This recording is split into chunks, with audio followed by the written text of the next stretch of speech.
मुहर्रम वो महीना है कि जिस महीने में मौला हुसैन अलैहिस्सलाम को उनके साथियों के साथ करबला की सरजमीन पर शहीद किया गया। मुहर्रम वो महीना है कि जिस महीने में आल नबी को कैदी बनाकर कभी बाज़ार शाम में फिराया गया, तो कभी बाज़ार कूफा में फिराया गया, तो कभी दरबार इब्न ज़ियाद में लाया गया, तो कभी दरबार यजीद में लाया गया।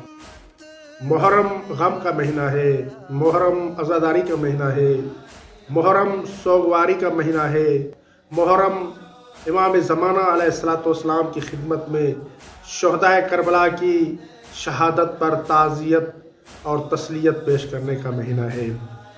माह मुहर्रम में अज़ादारान हुसैन अज़ादारी करते हैं। माह मुहर्रम में अज़ादारान हुसैन सैयदा फ़ातिमतुज़ ज़हरा सलामुल्लाह अलैहा की खिदमत में उनके मज़लूम बेटे, उनके मज़लूम लख्त जिगर मौला हुसैन अलैहिस्सलाम की शहादत पर ताज़ियत और तस्लियत पेश करते हैं। ये ताज़ियत और तस्लियत मुख्तलिफ़ सूरतों में होती है। बाज़ लोग अशआर के ज़रिए से सैयदा की खिदमत में ताज़ियत पेश करते हैं, तो बाज़ लोग नस्र की सूरत में ताज़ियत पेश करते हैं। मुहर्रम गम का महीना है।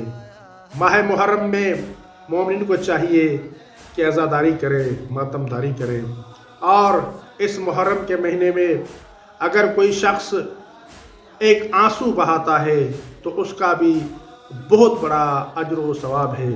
और इस माह मुहर्रम में अगर कोई शख्स गम अहल बैत पर मुश्तमिल कोई शेर लिखता है तो उसका भी बड़ा अजर व सवाब है।